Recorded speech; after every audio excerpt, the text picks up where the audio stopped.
नमस्कार दोस्तों, लास्ट जो इतिहास का वीडियो था उसमें हमने देखा मगध महाजनपद के बारे में।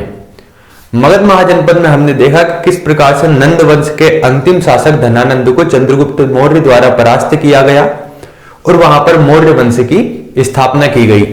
वही हमने देखा कि धनानंद के समय ही सिकंदर द्वारा भारत पर आक्रमण किया गया था।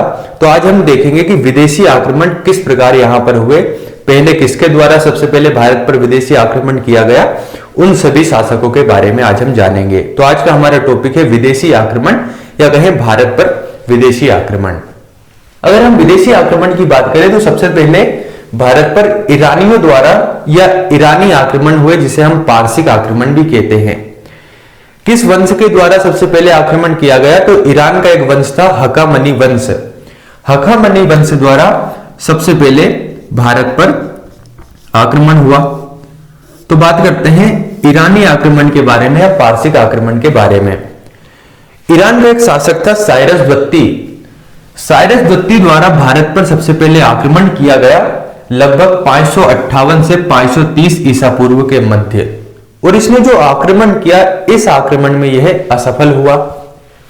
साइरस द्वितीय के पश्चात डेरियस प्रथम या दारा प्रथम द्वारा लगभग 516 ईसा पूर्व में भारत पर आक्रमण किया और भारत के पश्चिमोत्तर भाग पर इसने आक्रमण किया और उस भाग को इसने जीता, अर्थात यह सफल आक्रमण था। इसके साथ ही इसने भारत के पश्चिमोत्तर भाग को, जिस भाग को इसने विजित किया था, जीता था, उसे 20वां प्रांत बनाया या यूं कहें 20वें प्रांत में शामिल किया। साथ ही इतिहास के पिता कहे जाने वाले हेरोडोटस ने अपनी पुस्तक हिस्टोरिका में लिखा कि यह जो क्षेत्र जिसको डेरियस प्रथम या दारा प्रथम ने जीता था, इस क्षेत्र से उसे 360 टैलेंट स्वर्ण धूलि की आय भी प्राप्त होती थी। साथ ही भारत के पश्चिमोत्तर क्षेत्र में खरोष्टी लिपि का जन्म हुआ और इस लिपि का जन्म ईरान तथा भारत के संपर्क के कारण हुआ। साथ ही इस लिपि का जन्म ईरानी व अरमाइक लिपि से हुआ। इसके साथ ही भारत के पश्चिमोत्तर भाग में ईरानी मुद्रा का प्रचलन भी प्रारंभ हुआ, जिसमें डेरिक व सिग्लोई नामक दो मुद्रा थी। डेरिक स्वर्ण मुद्रा थी और सिग्लोई रजत मुद्रा थी, जो कि ईरानी मुद्राएं थी। तो हमें क्या क्या ध्यान रखना है? सबसे पहले आक्रमण किसने किया? साइरस द्वितीय ने, जो कि असफल आक्रमण था, अर्थात इसके द्वारा किसी भी क्षेत्र को जीता नहीं गया।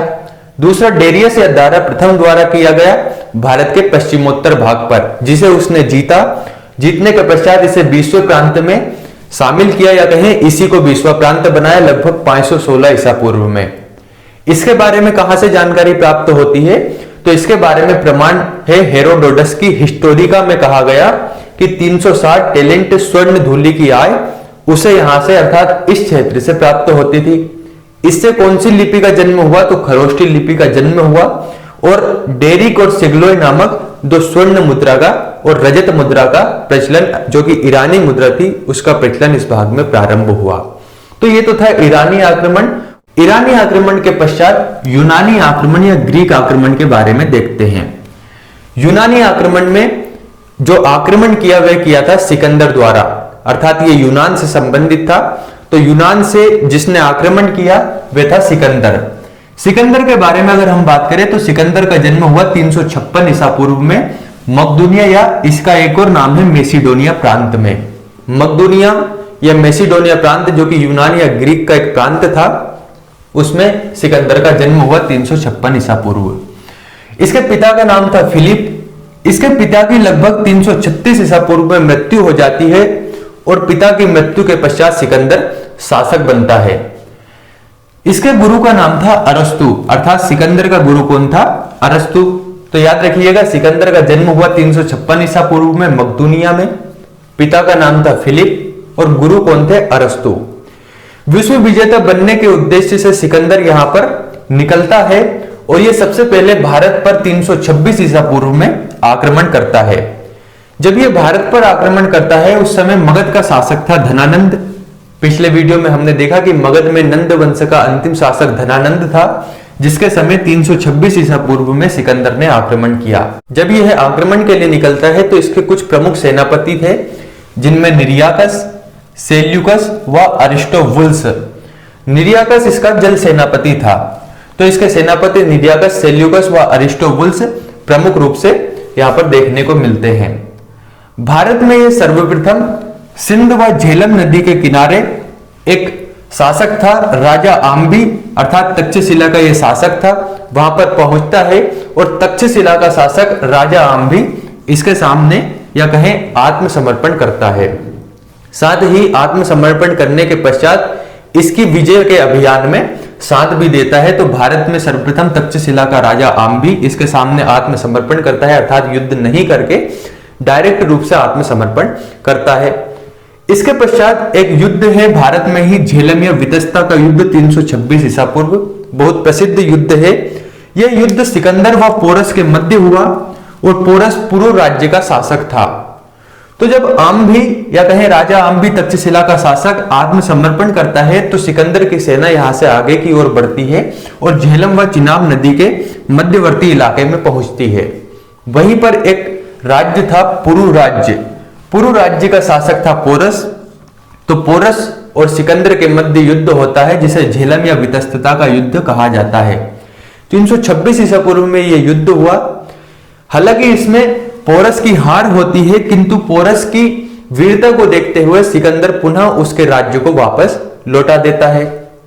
इसके पश्चात सिकंदर की सेना आगे बढ़ती है, किंतु व्यास नदी को सिकंदर की सेना पार करने से मना कर देती है। इस दौरान सिकंदर की सेना या कहें सिकंदर 19 महीने भारत में रहता है और यहां पर कुछ नगरों की स्थापना करता है। इसमें प्रमुख नगर थे निकैया, बुकेफाल और सिकंदरिया। निकैया जो कि विजयनगर इसका वर्तमान में नाम है, बुकेफाल इसके घोड़े के नाम पर और सिकंदरिया सिंध का नाम है। इसके पश्चात जब ये वापस लौटता है तो लौटते समय मालव, क्षुद्रक व अश्वक गणराज्यों द्वारा इसका विद्रोह किया जाता है और इसके विरोध में यहां पर जो अश्वक गणराज्य था, अश्वक गणराज्य की स्त्रियों द्वारा भी इसके विरुद्ध आक्रमण किया जाता है या कहें अश्वक गणराज्य की महिलाएं भी इसके विरुद्ध विद्रोह में साथ देती है। इसकी मृत्यु बेबीलोन में या जो कि इराक में है 323 ईसा पूर्व में हो जाती है। साथ ही अगर हम बात करें सिकंदर के भारत पर आक्रमण से क्या प्रभाव पड़ा, तो इसके आक्रमण के फलस्वरूप भारत के इतिहास को क्रमागत लिखने में सहायता मिली, क्योंकि इसके आक्रमण ने 326 ईसा पूर्व ने यहां पर इस क्रम को दर्शाया, अर्थात भारतीय इतिहास के क्रमागत लिखने में सहायता प्राप्त हुई। साथ ही यूनानी मुद्राओं के अनुकरण पर उलुक शैली के सिक्के ढाले जाने लगे। तो ये हुई सिकंदर के बारे में बात या यूनानी आक्रमण के बारे में। तो यूनानी आक्रमण की बात करें तो सिकंदर द्वारा यूनानी आक्रमण, जिसमें कि इसका जन्म 356 ईसा पूर्व में हुआ, मकदूनिया का शासक था, फिलिप इसके पिता का नाम था। भारत पर सर्वप्रथम आक्रमण 326 ईसा पूर्व में किया, उस समय धनानंद मगध का शासक था। सेनापति निरियाकस या सेल्यूकस प्रमुख थे। भारत में तक्षशिला के राजा इसके सामने आम्भी आत्मसमर्पण करता है। झेलम वितस्ता का युद्ध पोरस तथा सिकंदर के मध्य होता है, जिसमें पोरस की हार होती है, किंतु सिकंदर उसकी वीरता को देखते हुए पुनः उसका राज्य वापस लौटा देता है। सिकंदर की सेना ने किस नदी को पार करने से मना किया, तो याद रखिएगा व्यास नदी को। और कौन से नगर बसाए, तो निकैया, बुकेफाल, इसके साथ ही सिकंदरिया। लौटते समय कौन से गणराज्यों द्वारा इसका विरोध किया गया, तो अश्वक, क्षुद्रक व मालव। और किस गणराज्य में या किस गणराज्य की महिलाओं द्वारा इसके विरुद्ध विद्रोह किया गया था, तो वह किया गया था अश्वक राज्य की महिलाओं द्वारा। साथ ही इसकी मृत्यु कहां पर हुई, तो बेबीलोन में, बेबीलोन इराक में है। 323 ईसा पूर्व में इसकी मृत्यु हो जाती है और भारत के इतिहास को क्रमगत लिखने में सहायता मिलती है इसके आक्रमण के फलस्वरूप या कहें इसके आक्रमण का ये प्रभाव हुआ। तो साथियों ये होता है विदेशी आक्रमण, जिसमें कि हमने देखा ईरानी व यूनानी आक्रमण के बारे में। इसके पश्चात हम देखेंगे मौर्य साम्राज्य के बारे में। धन्यवाद।